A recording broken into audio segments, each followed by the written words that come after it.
मध्य प्रदेश की जहां ग्वालियर में नेशनल हेल्थ मिशन की संविदा स्टाफ नर्स भर्ती परीक्षा का पेपर लीक हो गया, जिसके बाद परीक्षा निरस्त कर दी गई। ग्वालियर पुलिस ने अब तक इस मामले में 8 लोगों को हिरासत में लिया है। आरोपियों में एक बिहार, तो 2 उत्तर प्रदेश, 2 हरियाणा और 3 ग्वालियर के रहने वाले हैं। बताया जा रहा है कि आरोपियों ने 15 लाख रुपए में पेपर खरीदा था। उम्मीदवारों से 1.5 से 2 लाख रुपयों में सौदा हुआ। पूछताछ में यह भी खुलासा हुआ कि टोकन अमाउंट लेकर पेपर का सौदा किया गया था, जबकि बकाया रकम परीक्षा के बाद ली जानी थी। गारंटी के तौर पर उम्मीदवारों के एकेडमिक डॉक्यूमेंट आरोपियों ने रखे। मामले का जैसे ही खुलासा हुआ, उसके बाद सियासत भी शुरू हो गई। मध्य प्रदेश विधानसभा में नेता प्रतिपक्ष गोविंद सिंह ने सरकार पर हमला बोल दिया है। उन्होंने कहा कि प्रदेश में माफिया और सरकार का गठजोड़ है। गोविंद सिंह ने सरकार से बच्चों के पैसे वापस करने और निरस्त की गई परीक्षा 1 महीने के अंदर कराए जाने की भी मांग की है। वर्षों के बाद आज 2,500 नर्सिंग के लिए परीक्षा आयोजित की गई थी पदों के लिए। इसमें 50 से 60,000 विद्यार्थी बैठे थे।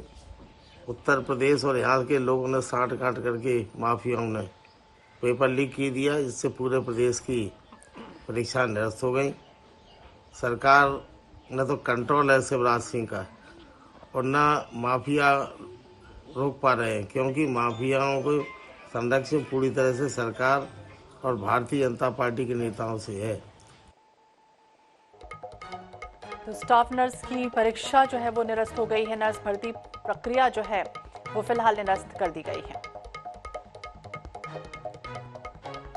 तो इस पूरे मामले में 8 आरोपी गिरफ्तार हो चुके हैं। बता दें, नर्सिंग परीक्षा निरस्त की गई।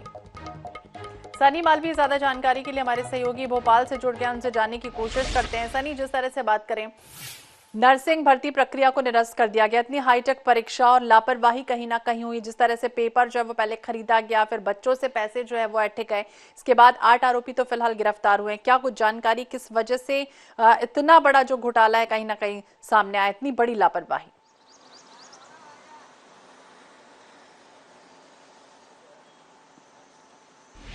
जी निश्चित तौर पे मध्य प्रदेश के ग्वालियर में नर्सिंग स्टाफ भर्ती का जो परीक्षा का जो पर्चा था वो लीक का में बड़ा खुलासा हुआ। इस मामले को लेकर जो strategic allowance management service limited जो प्राइवेट कंपनी है, इसको जिम्मेदारी दी थी। यही कंपनी दिल्ली की थी। ये कंपनी का जिम्मेदारी त्रिपुरा, उत्तर प्रदेश समेत इसकी जिम्मेदारी नर्सिंग भर्ती की जिम्मेदारी थी। इस भर्ती लीक पर्चा मामले में 8 आरोपियों को गिरफ्तार कर लिया गया है। जिसमें जो मुख्य आरोपी है वो कहीं ना कहीं फरार चल रहा है, और जो आरोपी है पुष्पराज पांडे, जो मुख्य आरोपी था, वो फरार चल रहा है। इस मामले को लेकर 48 घंटे में 70 से 80 जो परीक्षार्थी थे उनको संपर्क में इस गिरोह ने संपर्क में लिया था। ये क्या करते थे कि इस गिरोह में जो शहर के बाहर जो ढाबे रहते थे उनके परिजनों को, परीक्षार्थी के परिजनों को संपर्क में लिया जाता था। उसके बाद शहर के बाहर ढाबे में इनसे संपर्क किया जाता था और जो टोकन अमाउंट 1 से 3 लाख रुपए लिया जाता था। उसके बाद जो परीक्षा भारती का जो पास होने के बाद उसके बाद पूरा सौदा किया जाता था। इस मामले को लेकर 8 आरोपियों को गिरफ्तार कर दिया लेकर, और लेकिन जो सरकार, जो नेता प्रतिपक्ष है, निरस्त की गई है, उसको 1 महीने में कराया जाए और बच्चों के जो पैसे हैं वो वापस किया जाए। कहीं ना कहीं जो इस कंपनी का जिम्मा जो है वो बिल्कुल, बच्चों के जो पैसे हैं वो वापस किया जाए। कहीं ना कहीं जो इस कंपनी का जिम्मा जो है वो बिल्कुल दिल्ली की कंपनी है SAMS, जो इसको अन्य नर्सिंग परीक्षा के अलावा अन्य विभागों का भी इसका जिम्मेदारी दिया था। कहीं ना कहीं एक बड़ा घोटाला सामने आया है। जी, बड़ा घोटाला। और जिस तरह से बात करें, इस परीक्षा जो नर्सिंग की हो रही है, इसके अलावा जो दूसरी परीक्षाएं करवाती है, फिलहाल ये भी जांच का विषय होगा कि आने वाले समय में जो वो परीक्षाएं ये कंपनी करवा रही है उसमें भी इस तरह से क्या घोटाले हो सकते हैं। दूसरी तरफ अगर बात करें, सियासत तेज हो गई है। अब आपने कहा कि बच्चों के जो पैसा है वो भी वापस कर दिया जाए, लेकिन उन बच्चों का क्या जो मेहनत कर रहे थे, पढ़ाई कर रहे थे, लंबे समय से पढ़ रहे थे, लेकिन अब परीक्षा निरस्त हो गई है, अचानक से हुई परीक्षा निरस्त, कितना प्रभाव बच्चों पर पड़ेगा और किस तरह से आगामी दिनों के लिए अब गाइडलाइन जो है वो जारी होगी?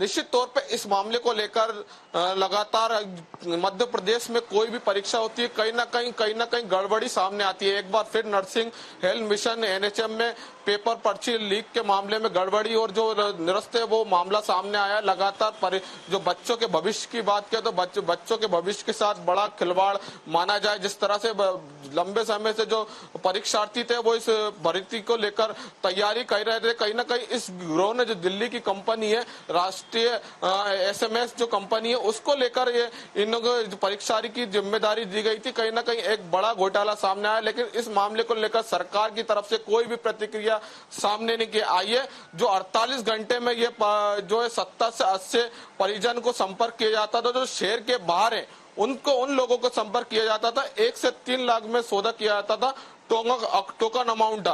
कहीं ना कहीं इस मामले को लेकर अब सरकार एक बड़ा कदम उठा सकती है। बिल्कुल, सरकार बड़ा कदम उठा सकती है और फिलहाल जो मास्टरमाइंड है वो फिलहाल फरार जो है वो बताया जा रहा है, लेकिन 8 आरोपी गिरफ्तार हैं और इसके बाद उनसे पूछताछ होगी। कहां से तार जुड़े हैं, किस किस परीक्षा में इस तरह से उन्होंने घोटाला किया, ये जानकारी जो है वो सामने आ जाएगी। बने रहिए आप हमारे साथ।